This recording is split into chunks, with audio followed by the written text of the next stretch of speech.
Hello, everybody, and welcome to our webinar on the procurement skills in the age of AI. Really appreciate you taking the time to join us today because we believe this is an extremely important conversation to have. We have previously discussed all things AI. We have previously discussed a lot of topics around the operating model, and basically, as part of the follow-up discussions we had, people said, hey, but can you go a little bit deeper on this one dimension that is actually affecting most of us? And so we said, yeah, sure, let's do that. And that's why we're here today. And that's why we want to actually go deep on the people dimension of the operating model today. I have with me Mark and Konstantin. And if you both could please quickly introduce yourself before we actually jump into the topic, I think that would be very helpful. So Mark, if you wouldn't mind making a start. Sure, I'm Mark Hubbard. I'm one of the directors at Future Purchasing. We specialist in category management and strategic procurement and how to make that work effectively in large organizations. I lead the learning and development practice within that. Perfect, thank you. Konstantin? I am Konstantin. I'm one of the co-founders of Procure.ai. I lead everything that's go-to-market and operations at Procure.ai. And yeah, very, very excited to talk about this very important topic here today on like how skills potentially change in the age of AI. That's already a good word to keep in mind. But I think what we try to achieve today is basically give everybody a good overview again first of the operating model and of AI agents, just to make sure that we all have the same common understanding of these two topics, before we then actually jump into the discussion of how it changes the people dimension, the skills that we might need, and also how we need to, how can we enable our teams with those skills. So that's basically what you can expect from the next 60 minutes. And as I said, like just to make sure we all have the common understanding, Mark, could you just outline to us again what the operating model actually is and what different dimensions exist? I will bring up the presentation while you start. And Sure. This is an operating model we've used for a number of years now. You can actually see the form of it just behind me on the wall here. This piece here. It's taken out of originally out of the Galbraith model. So as a structure, it's been around for many years as part of operating model design, slightly twisted to suit procurement activities and approaches. The six major areas are strategy, which is thinking really about the broad approaches that we can take, the sort of structures that we have to have in place. We've then gone into business engagement, how we need to engage with the organization, what that actually looks like, stakeholder relationships, how we actually interface with a whole variety of different areas, how do we get mandates from people, how do we develop stakeholder maps. We've got processes and toolkits, which is all of the how we deliver pieces right the way through from standard operating procedures that many organizations have, how different workflows actually work in practice, and how we do things like category management, SRM, negotiation, the like. There's the whole data and technology piece, which is how do we set ourselves up to use data and technology appropriately in the organization, really thinking hard about what we're trying to achieve and what the systems are. And I guess there's a really interesting piece, which is the overlap between that data technology piece and how AI is dramatically influencing those areas.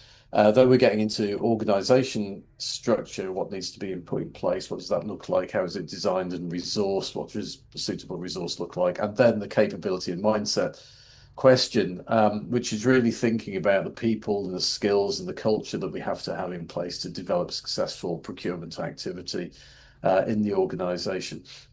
That in itself is broken down into a number of areas. What sort of leadership do we need to have in place? What's the sense of alignment that we need in place to make that work?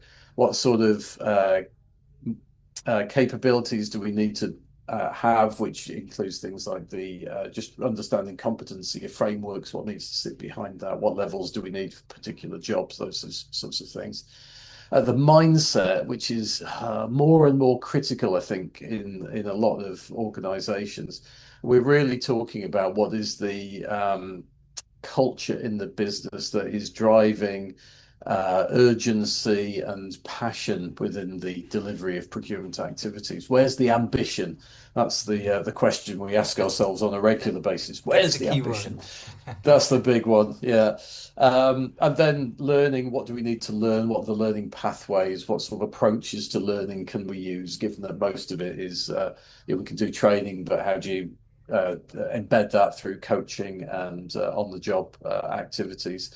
And then the whole piece about development, career pathways, recruitment and retention strategies, all those sorts of pieces as well. So each one of those is a pretty good subject area. And I think the interesting piece is, the more we look at this, is AI has the potential to affect a whole series of different areas in here. And part of the trick is understanding what do we need to have in place in which areas, and then back into capability and mindset. What do people need to know to be able to make that work appropriately and as well as we can, giving it's an evolving subject area, to put it mildly. It's an evolving subject area.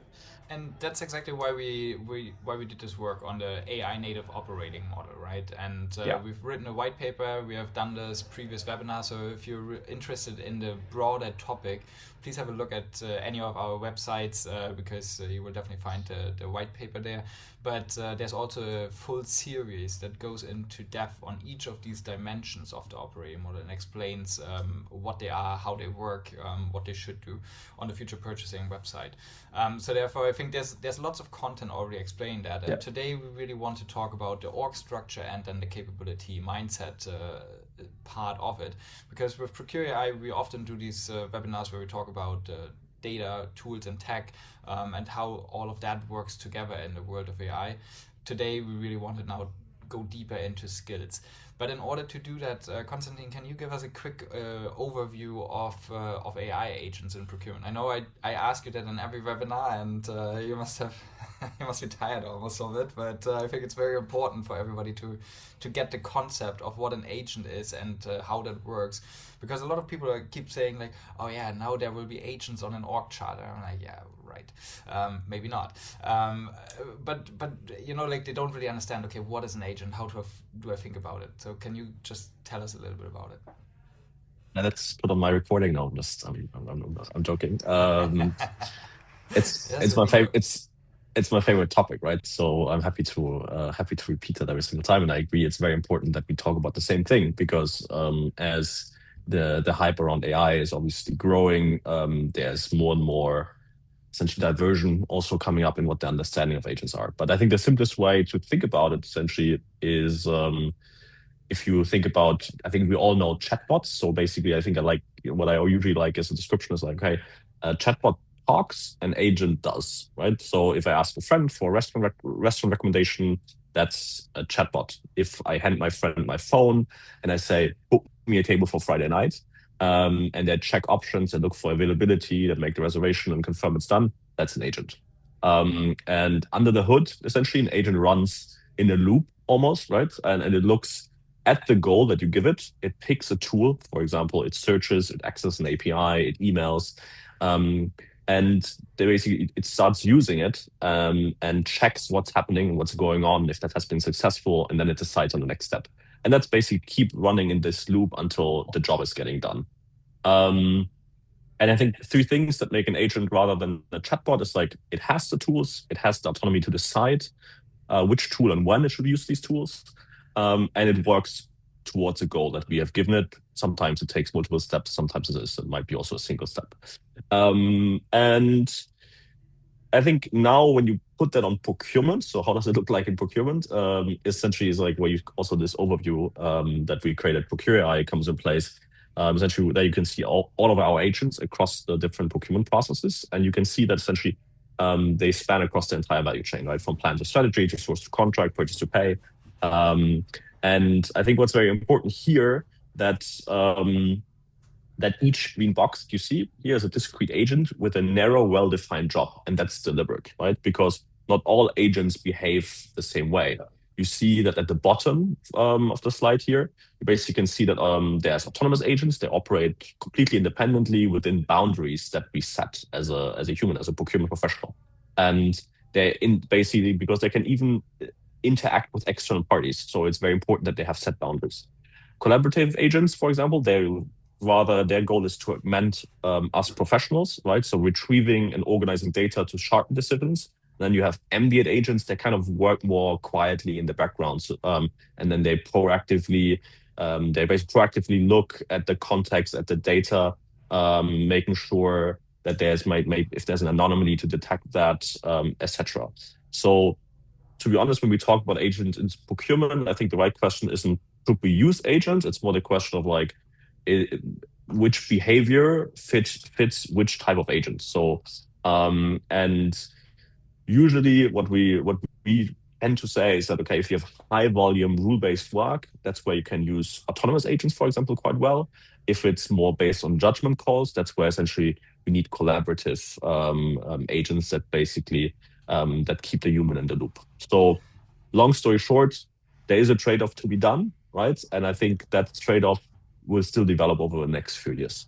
But I think this is actually really a good segue into the question of, okay, so now that we understood what is the operating model and what is the people dimension in that, so in this case capability and mindset, and we understand what agents are, you just said what agent for what job. And with that idea, Mark, can you talk a little bit more about what do you think are the implications of this development now on the capability and mindset sub-dimensions? Like, do you see that, like, in which of these does it actually start to make a big difference?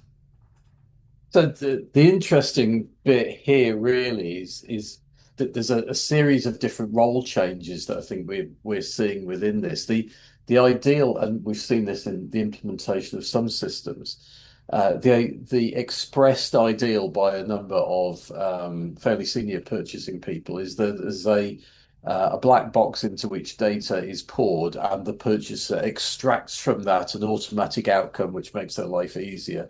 But of course, there's a whole series of challenges in there about how we learn to use agents in a way that is appropriate. That's one side. How do we use an agent? But the other side is how do we understand which agents we are most able to use to get the best benefit out of the systems? And I think there's a series of challenges in here that we can really start to think about. So as with all system introduction, there's a bunch of people who jump in there really fast and dig around in it and are happy to play. There's a bunch of people who stand back and allow it to happen and hope that something good comes out that they can actually utilize. And there's a bunch of people who will use new technology only if absolutely forced to. So there's a range of mindsets that we all understand in all forms of life. It's not just in purchasing. We come across that absolutely everywhere. And the challenge for us really is trying to, particularly at this relatively early stage of adoption, is how do we encourage experimentation in a way that's safe for our data and our companies, but allows us to test what is most likely to work, which is at one end. But also, how do we understand the art of the possible that's in here? Because there are genuine challenges to try and grasp to optimize what's happening within within the use of particular things. Even at a very simple level, we've been building in use of market analytical tools using pretty standard on available systems that we all know of that often have chat at the front of them. But they're very good at some activity sets, but we need to approach them with care to make sure that we're not just getting AI junk out of the back end of them, to make sure that we're there. And I think there's a real piece in here about how we foster experimentation, but do that with a good degree of critical thinking on the way through to make sure that we don't become overexcited about what's possible. Because there is lots of hype out there as well. So it's really thinking about that. So what does that mean in terms of capabilities? I guess let's not jump into the capabilities yet. Like that's for the next part. That's fine. But I think what you just said, like, really comes back to the points of leadership and mindset as a first step, because the leadership needs to actually support it, needs to create that framework for this experimentation. Because if your leadership is the one standing back hoping that something good will come out, or the ones that are not believing and have to be forced before something happens, that's obviously putting you in a very different position than if you have a leadership team that openly embraces it, knowing that some things will just not work, and facilitates this experimentation. And this is closely linked to this mindset, right? Like, and you talked about ambition beforehand. If you're unambitious, well, you are more likely to be the one standing back waiting. If you really see this gap in the way you perform, or like you see how your team struggles to keep up with the requirements that are placed on it, then that's obviously a very, very different motivation. And so I think if I think about like this implication here, it's that if you need a mindset and a leadership team that really wants to put AI to work in order to make it better. And I think Konstantin, when we built the Procure AI brand and thought about, okay, what is it? Then we said, like, Procure AI, or like, this is just an example, is for people that actually want to use the tech in order to overcome the shortfalls of capacity or capability that we see in procurement. So I think the capabilities, that's the core of this discussion, and we will move into that now in a second. But the one thing, now the light turned off here. Oh, thank you. Back on. The one thing that I wanted to ask just quickly before that, on the learning and development part, and maybe that's you need to tell me, Mark, if you want to cover that later. But how do you see that being impacted by AI now? Oh, God. There's a whole bunch of stuff in there. Firstly, there's a philosophical question about how let's you keep design. The philosophical part concise. We only have 1 hour, and we always try to run a little bit off. Well, doing it quickly then. There's a whole bit about, do you embed it? Do you embed the agents within the training? So are you demonstrating and training specific agent capabilities as you go through, which is going to be different company to company. So that's going to get interesting by itself. Do you teach the broad approach about where you can get activity from, or are you trying to get people to think more about the need for critical thinking on the way through? Something we run into all the time is it's agents, even the best design agents, are going to struggle where there's absolutely no data in the background systems, or it's junk. So there's still a reality set in here that when we think about data design and data capture for use in developing insights and developing new approaches, then if it's not there, or it's not well recorded, it's still really hard to get a good insight out, even if you've got a really good tool trying to help you with that. Yeah. And I think, especially on the development pathways, so we'll now move into capabilities and roles and how it changes that. But just already like foreshadowing a bit, I think especially in the development space, if our roles change, then obviously our development paths change and potentially become a bit narrower, as potentially more or less resources are needed to perform our jobs. So I think that's where we'll ultimately lead, and let's get back to that in a little bit. But let's start now talking about skills and a skills framework, because you said it earlier, you're responsible for learning and development at Future Purchasing, and so you have spent training procurement professionals for the last 20 odd years. So what does a modern procurement skills framework look like? So I guess there's a simple way of looking at this. There's a whole bunch of foundational and technical skills that are in place. How do we do the basics of category management, supply management, the list that we see here, which are the technical skills that we all understand that we need to have a grasp of. And for anyone who's doing more sophisticated activities, then the stuff down at the bottom, project management and change management, are critical as well.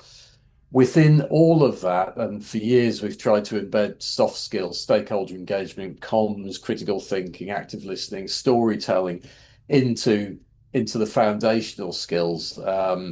And each of those is critical.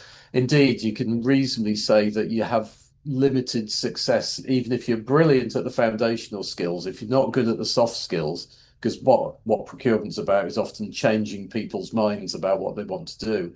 then the soft skills become absolutely critical to get there. So I think the reality at the moment is figuring out which agents or which AI approaches are actually going to influence which of that broad set of technical skills there. So you're getting into quite an interesting matrix of understanding what's possible, what the different pieces of AI can do, because it's a really broad toolkit, and that's the thing that makes it interesting here. What's the right thing for the right area? I'm sure we've all tried analyzing contracts using large language models just to see what that gives us. There's one tiny example of a rapid acceleration that we can get. And I think that's also the part where these discussions are sometimes a bit difficult to digest because, yeah, this tiny piece that you just mentioned, like tiny pieces exist everywhere, but if you cut off my arm, like I'm still a full person, right? And so like Yeah, by taking up like such a tiny piece of my job and making that hyper efficient, that still doesn't necessarily change the totality of what I'm doing. And I like to think about like every job role and also about these specific skills now from the perspective of exactly. there's like an element of processing, like analytics, Yeah, something very procedural. And then there's something that is more on the other side of the spectrum, which is more about decision making and judgment, basically, or even people engagement. And certain elements tech can support with, especially on this more procedural side, whereas on the more engagement side, they obviously can't. And so I think that's quite interesting when we're now looking at all of these capabilities. Is yeah. there anyone in there that you see right now being like more challenged or more impacted than others? Sure, go. I mean, from my perspective, I think a lot of the areas where we used to struggle massively to get things like really good market information that's up to date, and that works through a lot of these areas. But that has now already has become something that is significantly more massively more rapid and significantly better in terms of the output. If that was the area that you're getting, but I think that's just it's a tiny illustration of one piece. Even in something like negotiations, we've been working on how do you build a negotiation profile of the other team, and it's amazing what you can do if anyone's got anything that looks like a LinkedIn profile or a Facebook profile. You can start to build pictures of what people are like, and project from that what approach they might think about taking. It's not going to be perfect, but it's moving you on further than I have no idea what they might do to even just a small step forward in terms of approach. And that's just two tiny examples, which is where the little where Christian's box model is actually really useful to think about all of the different components that might get engaged there. And I mean, this is now like the foundational stuff. The foundational stuff has been in place and the same for the last years, and I don't think it's really Yeah, going away.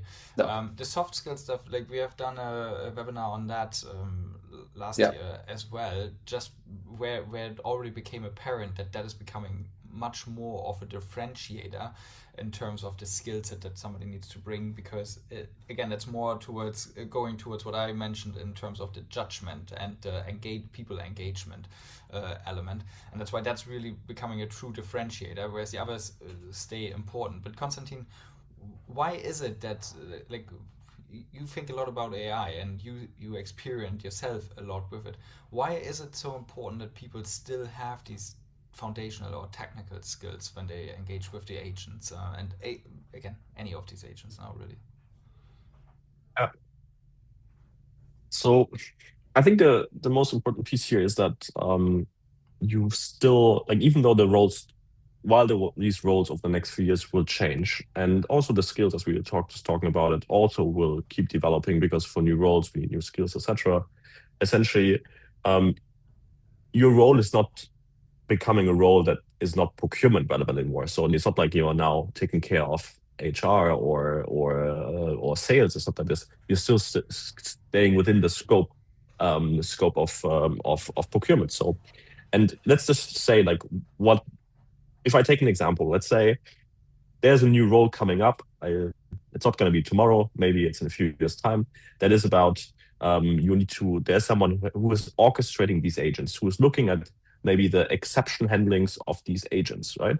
And you have to now look at different types of cases that an agent couldn't work on, right? And you now go into details. If you don't have these foundational skills and understand what's happening there, whatever that agent was responsible to do, if that was, for example, writing a strategy for a negotiation, or if that was whatever it is, right? You need to understand essentially what was done there, and essentially you then to either deliver input for an agent or essentially to manually work on that and take it over. And that's aside from obviously a lot of the work in the strategic work that we would keep doing, where we need to still really, like we do today, really deliver the work that we have been doing for years and we will still keep doing for years, because that's essentially where a lot of the value created in procurement essentially is done, and where a lot of the expertise essentially lies that is so relevant in order to run a good procurement function. So basically, to break it down into very simple words, you need to know what you were supposed to do in order to judge if the agent is actually performing the task. So basically, if you want to become the manager of the agent, you still need to fully understand what kind of task you were supposed to execute. And without getting too philosophical, but I mean, there are already discussions in academia and in the media, etc., that by relying on agents, by relying on models of if that's ChatGPT or Claude or whatever, like our critical thinking goes down, right? Because we ask a question, we get an output. And that's exactly where we have to be very careful, right? Where we still need to be able to handle our foundational skills to be able to challenge whatever an agent essentially gives me. But I think, Mark, you just said that critical thinking is the one that is becoming even more important in order to do that now. And so, like, I think this is like the big risk and the big potential downfall if we are not very careful to actually make sure that we teach people these foundations and we teach them how to question like these results. And at the same time, like, we're becoming dumber because we don't. we just accept the first answer. That's really hard to do. Like, how do you do that? How do we make sure that? Because I mean, like, how do you build that into training programs now? And like, I guess that's a good way to move to the next to this expansion that we're seeing here as part of this modern skill framework.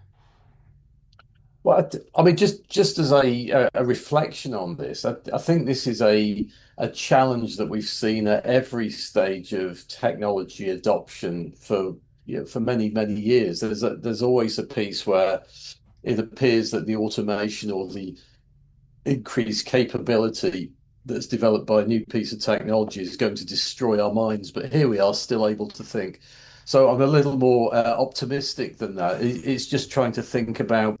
Well, I can actually remember Excel being introduced, so it's that was clearly going to cause the human brain to dissolve into a puddle, but it hasn't. So I'm reasonably optimistic that AI will leave us reasonably intact as well. But it is just about thinking how we utilize the tools and what do they give us, and still being able to reach into the back of what is happening and test the output and see if it meets any sort of sensible level of challenge. Well, once we actually see what the systems are suggesting to us, might be a really good way forward.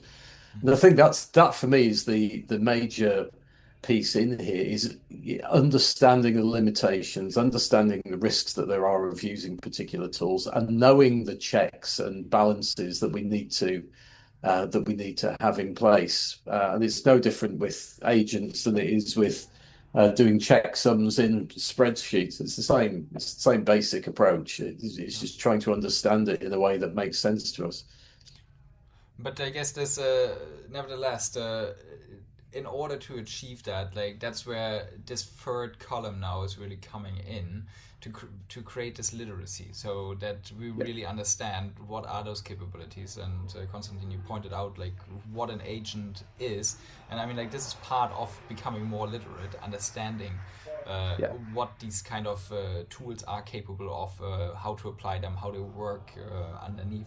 I think that's really why we've been talking about AI literacy quite a bit, and try to develop a way to help people obtain that. So how is that? So two questions: one for you, Mark; one for you, Konstantin. Mark, how does that now influence the way you design your trainings? And Konstantin, if you can talk a little bit about how we develop this, the Procurement Academy, in order to help AI literacy. Yeah, I guess the way we've been approaching this is to think about how individual elements of AI influence particular activities through, if you take category management as an example, it's quite a complex process to work your way through. There's a certain thought pattern that you work on, but AI tools can actually help differently at different stages of that process. So for us, it's really been about going back to the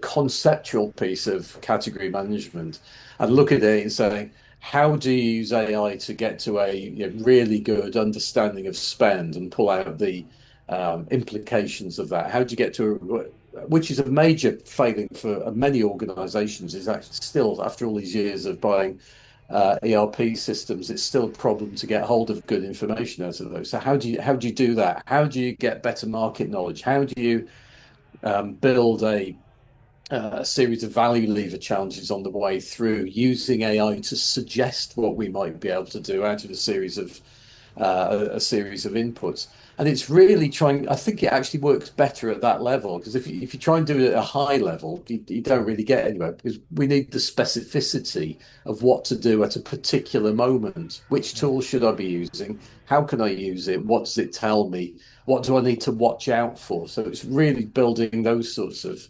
areas in, but we're trying to do that linked specifically to the pieces that are in the foundational skills, and to an extent in the soft skills areas as well. So things like communication planning, you can try and build better communication plans. Again, using large language model approaches seems to work pretty well to build that. But you still need to stand back and see if it makes sense and if it'll work in your organization and with the individual that you're looking at. And that's where the critical thinking comes in. Yeah. Yeah, and I think like this, bringing it down to the specific level of the tool is quite an interesting concept, because the same way in category management you apply different tools in order to obtain information. That's what Konstantin mentioned earlier when he talked about agents applying tools in different moments to support different tasks. Then I guess. But Konstantin, can you tell us a little bit about the Procurement Academy?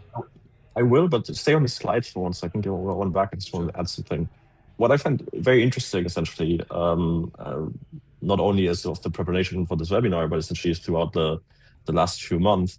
If you look at this slide, actually, right, there's very few things now with AI. We didn't add that many skills, new skills in that sense, right? We added AI literacy, maybe digital literacy here and there, but in terms of skill set, it's not like, oh, now I have to like learn a bunch of like new things, right? Which, like, if you think about it, is very interesting. And it's more about, okay, getting stronger at the things that I already know, right? And I think that's a big takeaway. I think that everyone should have. Yes, I have to do my work on AI and how I work with agents and getting more literate around AI and so on. But if I want to get better as a procurement professional, I just have to just keep working on the strength I have within that framework, within my foundational skills, within my soft skills. Right? And I think, sorry, now I need to jump in again, because I think that's a really great it's a great observation. And again, I think it's also coming back to what we've now discussed for the last half hour already, that because it is more, how can I use a tool? Like, AI is a tool in a way that I can use in order to become better. That's why there's now not 15 new skills that came up and that show up. I just need to learn how to apply the tool to the areas that I'm supposed to do as part of my job. And so the job procurement doesn't really change. Like, any more than it did over the last 20 years develop or became bigger. But the AI is just a tool that helps me at every single step of that work that I have to do, and that's why there's only one mention of it in the skill framework. Yeah. Maybe I think one fraction I would add to this is just like, I think the level, the speed of the change, right? I think this might be quicker than we have seen it, like, for example, for digitization skills. I mean, we have been digitizing for more than 20 years at this point, right? And it's still relevant to build out digitization skills. I think for AI, this change might happen faster, right? So I think that's just like one thing to think about when we think about AI that has been really different, I think, from past technological revolutions, that is happening quicker than maybe it was in the dot-com time. Yeah. Sorry for that little excursion. Very But important. yeah, I mean, the Procure AI Academy, I think it's something that's very important to me personally, right? Because I think we invested quite a bit of resources into this over the last few months. Essentially, why did we do that? Because essentially at Procure, we saw a gap, right? We saw that teams were aware of AI, but awareness doesn't mean literacy, right? And I think Yeah.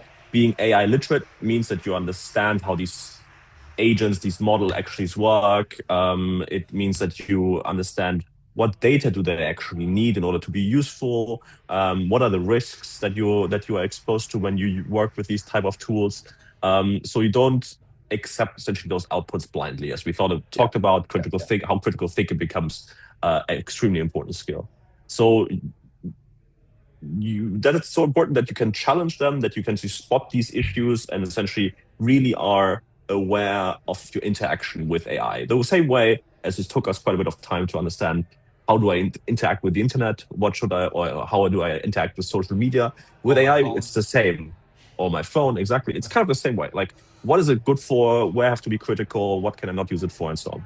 And our Procure Academy, essentially, it's a free program. Essentially, it's I think roughly 16 short digestible videos that you take really from the technical foundations of AI through the practical implications in procurement. So from agentic sourcing to also agentic negotiations, spend analytics, how that will change, but also data governance. And at the end, essentially, you will get a certificate, right, in AI literacy.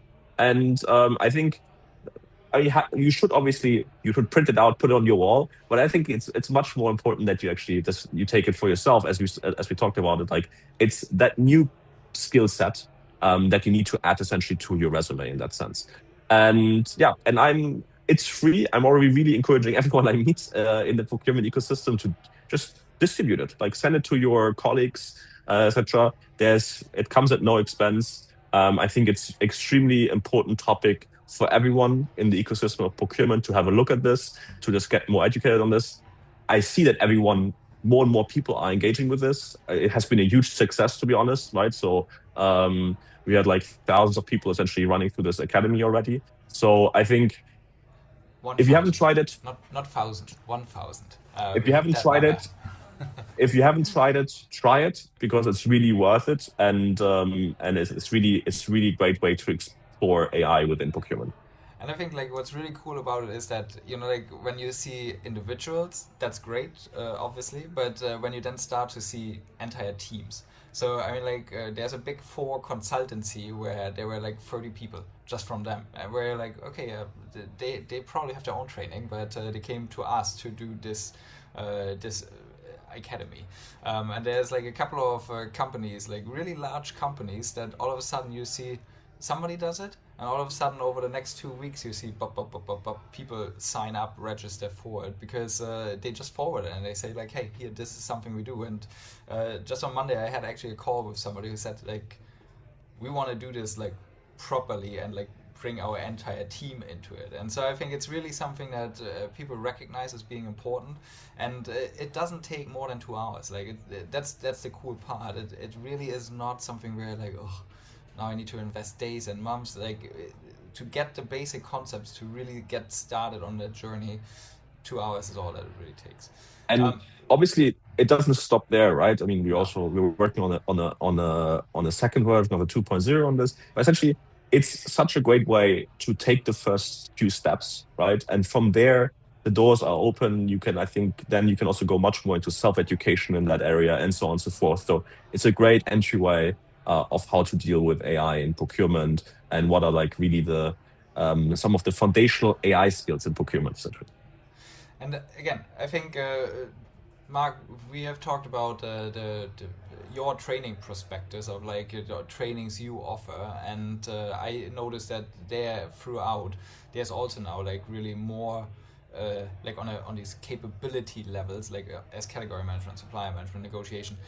I see it like show up over and over now that there's an element of AI that gets taught in order to really bring that to life, as you said earlier, in the context of the actual work that people need to do. So two different approaches that complement each other. And I think if you could just like now moving like this procurement academy is very much designed for individuals to start their journey. Really, that was the original idea behind it. But working with you, Mark, I have learned a lot about training and how certain trainings don't, when they're just left alone, don't stick. So what is it that you need to do now in order to really make that part of your everyday life? How do you support people doing that?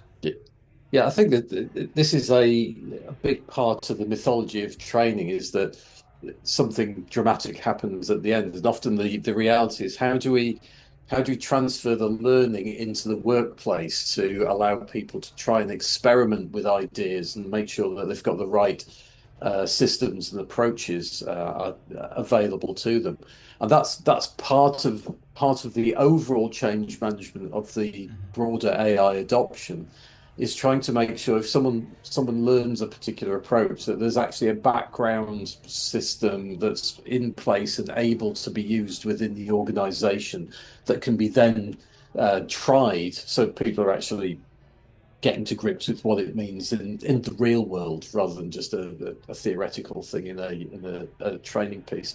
But that's the same for same problem for anything that people tend to learn. If you haven't got a progression that says this is the output we want you to achieve, here's some training, here's how it actually works in practice, can you now accept the training and then go on into being coached in it perhaps, and then apply it in a real environment. That's the trick with a lot of this. And of course, some of the AI tools are available to us immediately, and other areas organizations are adopting at different paces depending on how comfortable they are, what they feel the risks are, what the background AI policies are, whether or not they're deeply involved in government programs, which can have restrictions. But there's lots of reasons for it being difficult. But that means we've got to balance the input going in with the ability to use it in the real world as well, because that's the trick with this one. And it'll change. That's part of the fun of it at the moment, is it's not a static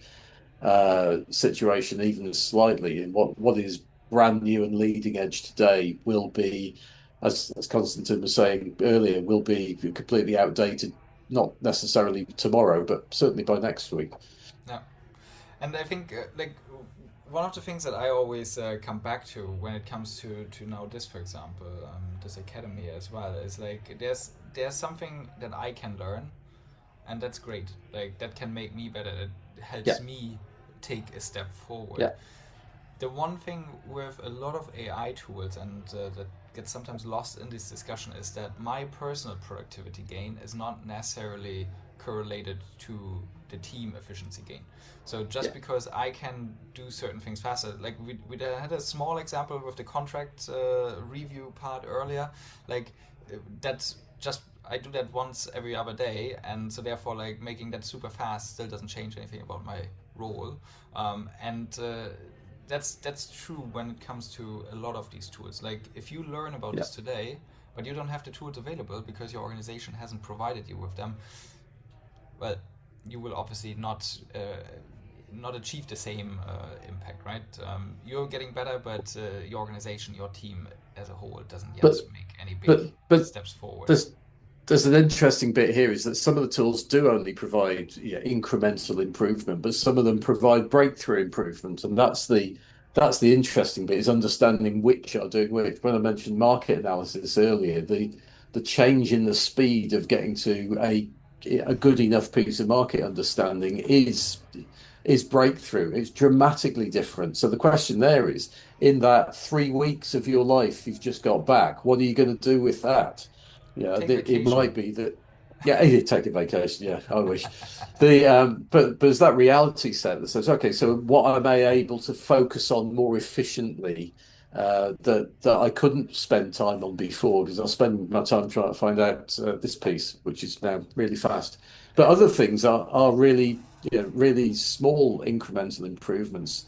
If you remember there's a guy called David Brailsford who was running something called the Sky Cycling Team. As the Tour de France continues, it's a historical piece, but they concentrated on yes, you can do some very big changes, but it's also worth chasing after the incremental gains. If you get 1,001% improvements, that's still worth having.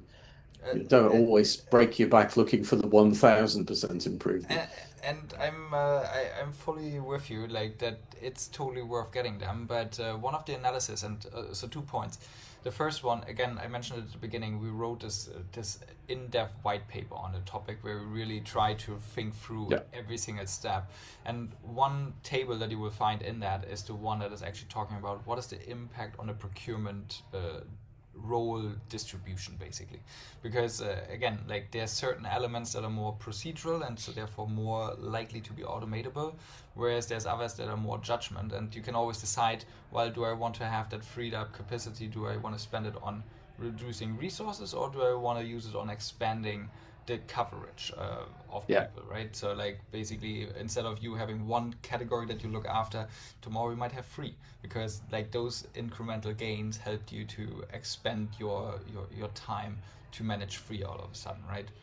yeah, So those are the two directions, and take these tables with a grain of salt because they are all assumptions, and certain things might yeah, just never materialize in the same way. But we looked at these three different role archetypes that you see in procurement: the analyst, the purchasing, and the category management. You could add the sourcing manager, you could add the supplier manager to it. Same like in terms of the methodology. But what you see throughout is that in all of them you see certain parts being completely almost completely going away, just because again that's where the AI is super powerful, whereas others barely seeing any impact on that. But overall it requires, like, if you would just use the same person, the same role, and encompass like the future purchasing tool where you define the role profiles, like yeah, if you would just leave the person and the role profile exactly the same, you would not see any change really, because again, like, yeah, you know, me without my arm is still me, and it's still that one FTE. Whereas if you now think about changing the role profiles, like kind of going back to a Henry Ford kind of way of like, how can I slice and dice the job differently?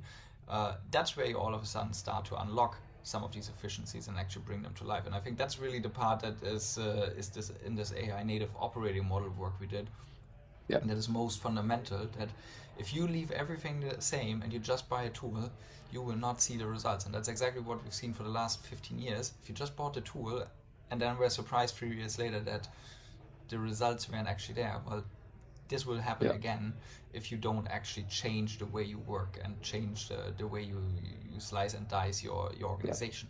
So I think that's really one of the key takeaways for me from all of this work, next to basically how do we bring those skills and enable the teams to leverage the tools. I think the Um, big piece for me here is if we do genuinely see a 53% reduction in time used to do certain things, then the bit procurement are often terrible at is getting implementation in the real life of the brilliant ideas that they've had beforehand.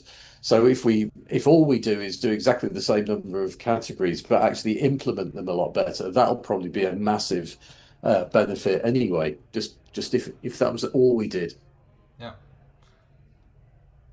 I think like just you mentioned this a very important point there. I think Fabian, from for like how does this essentially how does AI generally like impact that necessary change management, essentially, right? And I think I would I would almost argue that it turns it a bit around, right? So it inverts the traditional change management itself, right?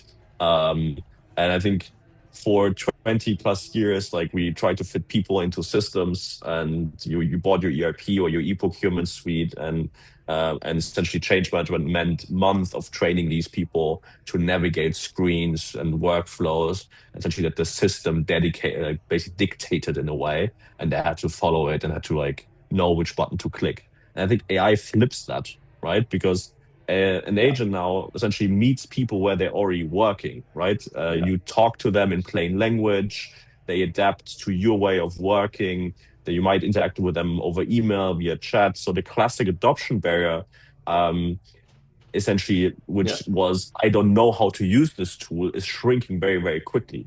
But I think that's very important, right?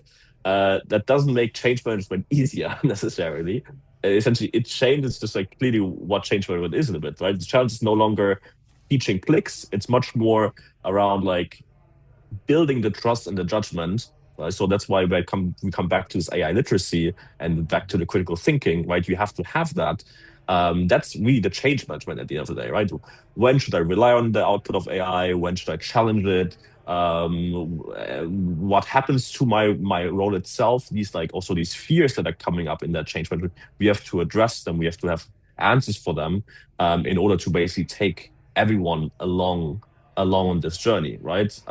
So I think that's I found very interesting in this whole change management this discussion with AI, because I think it's not traditional change management as we used to know it from adopting a new tool. But it's interesting. I took this slide from or like this little content piece here from a Gartner report that I read recently on the implications of AI on change management, and exactly as you said, I think the speed is absolutely different, but what is changing is also really different. And I think as a consultant for the last 6-7 years, and Mark, you probably have seen that for even longer, whenever there's people bought a tool, there is an implementation element to it and a change management piece to it. And the very first thing that then procurement usually came back to was like, this is very expensive.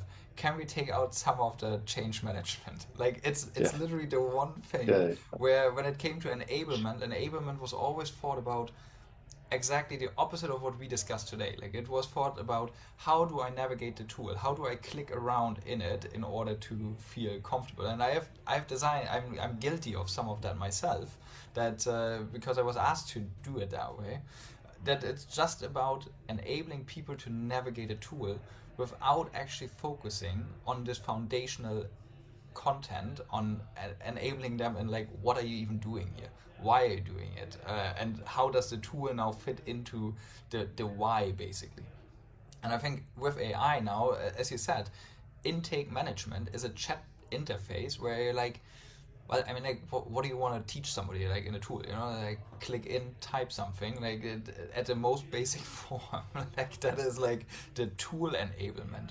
But if they don't know why, how, and what needs to happen in the background for that to actually work, and again, you're, like, just ending with a nice tool that will probably just deliver subpar results if you don't focus on that. And I think this is the part where in the change management, like, the focus is really shifting, or hopefully will shift from I explain you how to use my tool to let's go back to start, why are we doing this, and teach these more foundational ones, especially because then the speed of change that we experience will be less drastic or less negative, because if we know what's happening and in which environment it is, if it then becomes again a little bit faster or a little bit better, that doesn't rock our boat, because we know our world in which we operate. And so I think that's the part to change management that I find is quite interesting. So we're almost out of time. Are there any questions from the audience? There is a Q&A functionality. If you want to ask anything, feel free to do so, and we can still answer that. But like, just to bring back one slide from our previous webinar where we said, okay, this is where we see it, and like this is how we see AI impact each of the different dimensions. I would just say, like, focusing again on the capability and mindset, this dimension that we talked about today at length, this summary of the functional skills remaining the foundation of everything we do in procurement is something that that should make every procurement professional proud, and also like give them a little bit of relief. The digital skills, the literacy part, that is becoming kind of foundational, in the sense that if you don't know that, you will miss that boat. And the ship is getting out of the harbor already to some degree. I'm still learning how to use my phone in certain ways. So therefore, like it's never too late to start. But this is really important. And if you're thinking AI is a fad that's going away, I would really, really urge you to rethink that. And then lastly, the soft skills. Some people like to say behavioral skills, whatever you want to call it, you know what we mean. That's really becoming your true differentiator, because that is the part, the judgment, the engaging people, the telling a storyline, and bringing people on board.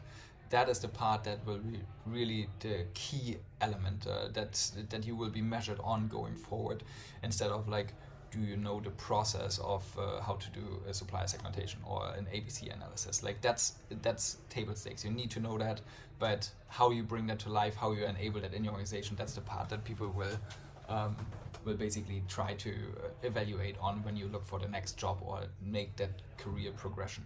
And so how are we trying to help? I think there's one offering, and maybe Konstantin, you can quickly outline that. Yeah, happy to. So we run these like half day to full day workshops essentially on site. Essentially, what do we do there? It's like really about understanding how how agentic procurement essentially can potentially help you. There's usually some questionnaires up front. If you're open to it, we also basically can do some process mining analysis up front to really understand where certain gaps are, and where essentially solutions could help. And essentially, worst case, you leave with well-defined business cases with a good business case behind it that you can then use internally, essentially, without any strings attached, right? So it's like at no cost for you. I can see that, especially it resonates a lot for people to get started, to really think about it, to bring the right people into the boat, into one room to discuss this, to get the first bit essentially of a roadmap together of what you want to focus on with AI and procurement. So if that's interesting to you, let us know. I think it's really a great way, another great way essentially to get started if you want to really get more practical and how you can deploy these use cases. And Mark, maybe you might want to say a word or two on the maturity part of it that you do as part of this workshop. Yeah, there's a mature. If you go to our website, you'll find a maturity assessment survey in there, which is well worth looking at. One of the things that looks at is both where you are in terms of maturity in a lot of aspects of strategic procurement, but also links that to your current adoption of digital active work streams, for want of a better phrase. So that we can give you a really good view of the linkages between what you're doing at the moment, which practices are working well, where the digital aspects are, and how that works.